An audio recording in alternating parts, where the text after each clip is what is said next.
જય Dwarkadhish, welcome to my YouTube channel Diya cooks creation. આજે આપણે બનાવીશું ચણાની લોટની અંદરથી એકદમ હેલ્ધી અને ઝટપટ બની જાય તેવા વેજીટેબલ પુડલા બનાવવા માટે સૌથી પહેલાં મિક્સર જારની અંદર 1 કપ જેટલા પૌવા એડ કરી દઈશું અને પૌવાને આપણે સારી રીતે ગ્રાઇન્ડ કરી લઈશું।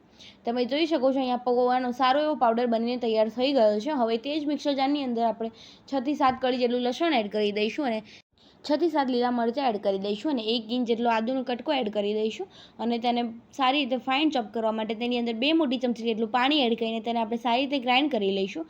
હવે મેં આ રીતે ડુંગળીને છોલીને લઈ લીધી છે, તેને ચોપરની અંદર આ રીતે રફલી ચોપ કરીને એડ કરી દઈશું અને તેને આપણે સારી રીતે ચોપ કરી લઈશું। તમે જોઈ શકો છો અહીંયા ચોપરની અંદર આપણી ડુંગળી સારી ચોપ થઈ ગઈ છે। હવે વેજીટેબલમાં મેં ટામેટું ઝીણું સમારીને લીધું છે, 1 બાઉલ જેટલી પાલક લીધી છે, અડધા બાઉલ જેટલી કોથમીર લીધી છે, ખમણેલું ગાજર લીધું છે, ચોપ કરેલી ડુંગળી અને આદુ મરચાં અને લસણની પેસ્ટ લીધી છે।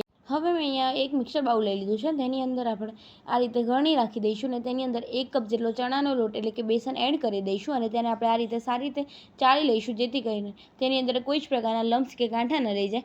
ચણાના લોટની કોઈ પણ આઈટમ બનાવતી વખતે તેને આ રીતે ચાળીને લેવો એ બહુ જ જરૂરી છે, જેથી કરીને તે એકદમ સ્મૂથનેસ સાથે તૈયાર થઈ જાય। હવે ચણાનો લોટ અહીંયા સારી રીતે ગ્રાઇન્ડ થઈ ગયો છે, તમે જોઈ શકો છો એકદમ ચલાઈને તૈયાર થઈ ગયો છે। હવે તેની અંદર ફરી આપણે ચાળણ રાખી લઈશું અને તેની ઉપર જે પૌવા આપણે દળીને રાખ્યા હતા તે અડધા કપ જેટલા પૌવા એડ કરી દઈશું અને તેને આપણે સારી રીતે આ રીતે ચમચીની મદદથી ગાળી લઈશું। તમે જોઈ શકો છો આ રીતે ગાળવાથી તેની અંદર કોઈ જ આખા પ્રકારના પૌવા રહી ગયા તો તે નીકળી જાય અને પૌવાને આ રીતે પુડલાની અંદર એડ કરવાથી પુડલા આપણે એકદમ ક્રિસ્પી એવા તૈયાર થઈ જશે। તમે જોઈ શકો છો હવે અહીંયા તેની અંદર 2 મોટી ચમચી જેટલો ઘઉંનો લોટ એડ કરી દઈશું અને તેની અંદર મસાલામાં ટેસ્ટ પ્રમાણે મીઠું એડ કરી દઈશું, અડધી ચમચી જેટલી હળદર એડ કરી દઈશું, 1 મોટી ચમચી જેટલું તીખું લાલ મરચું એડ કરી દઈશું, અડધી ચમચી જેટલો ધાણા જીરાનો પાવડર એડ કરી દઈશું અને અડધી ચમચી જેટલો ગરમ મસાલો એડ કરી દઈશું।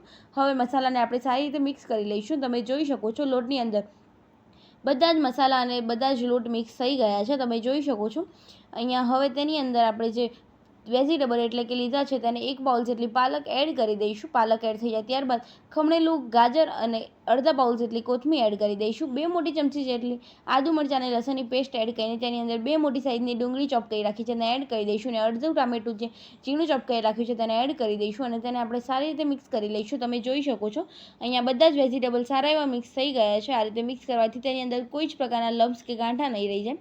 હવે બરાબર મિક્સ થઈ જાય ત્યારબાદ તેની અંદર થોડુંક પાણી એડ કરીને તેને આપણે સારી રીતે મિક્સ કરી લઈશું। તમે જોઈ શકો છો આ રીતે મિક્સ કરતાની સાથે તેની અંદર કોઈ જ પ્રકારના લમ્સ કે ગાંઠા નહીં રહી જાય અને તે સારું એવું સ્મૂથનેસ સાથે બેટર તૈયાર થશે। આ રીતે થોડુંક પાણી એડ કરીને તેને આપણે સારી રીતે સ્મૂથનેસ સાથે બેટર તૈયાર કરી લઈશું। વધારે પડતું પાણી એકસાથે એડ ન કરવું, જો લમ્સ કે ગાંઠા પડી જશે તો તે નીકાળવા બહુ જ મુશ્કેલ પડી જશે। હવે અહીંયા આપણું બેટર તમે જોઈ શકો છો સારું સ્મૂથનેસ સાથે તૈયાર થઈ ગયું છે અને આ બેટર બનાવવા માટે મારે લગભગ 2 કપ જેટલું પાણીનો યુઝ થયેલો છે।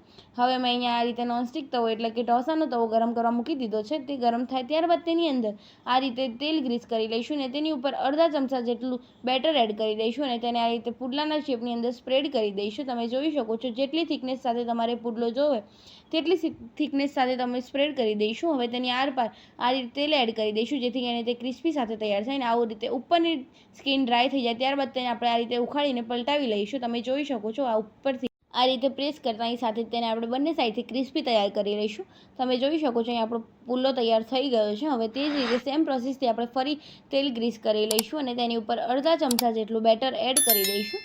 હવે તેને આપણે ફરી પુડલાના શેપની અંદર તેને સ્પ્રેડ કરી દઈશું। તમે જોઈ શકો છો હવે તેની આરપાર ફરી તેલ સ્પ્રેડ કરી દઈશું, જેથી કરીને તે ક્રિસ્પી સાથે તૈયાર થાય અને તેલ એડ થઈ જાય ત્યારબાદ તેને થોડીક વાર કૂક થવા દઈશું અને ઉપરની સ્કિન ડ્રાય થઈ જાય ત્યારબાદ તેને આ રીતે કિનારમાંથી છૂટો કરી લઈશું અને તેને આ રીતે પલટાવી લઈશું। તમે જોઈ શકો છો આ રીતે પુડલાને આપણે પલટાવી લઈશું અને પુડલો એકદમ ક્રિસ્પી થઈ ગયો છે। હવે તેને ઉપરથી પ્રેસ કરતા જઈને આપણે બીજી સાઈડ પણ ક્રિસ્પી કરી લઈશું। અહીંયા થોડીક વાર પછી તમે જોઈ શકો છો આપણા પુલ્લા સારા એવા તૈયાર થઈ ગયા છે।